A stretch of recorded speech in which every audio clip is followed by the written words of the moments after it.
All right, we're gonna plant some plants for the summer, and you get your instructions. You get some stakes, some name tags for your actual plant, and also some gloves that we're using right now currently.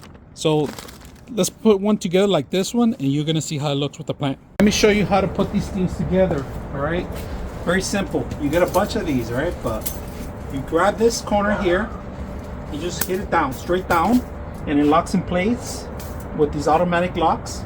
Same thing here, hit it in place, and you got this handle. This is gonna protect your plants from your dogs, your chickens, pretty much anything. All right, for your gardening, the chicken wire is perfect to protect your garden from prey, from animals, from your dogs, cats, chickens. Plus to get the sunlight they need and the water. So very simple to install and put it together. I hope you guys enjoy the video.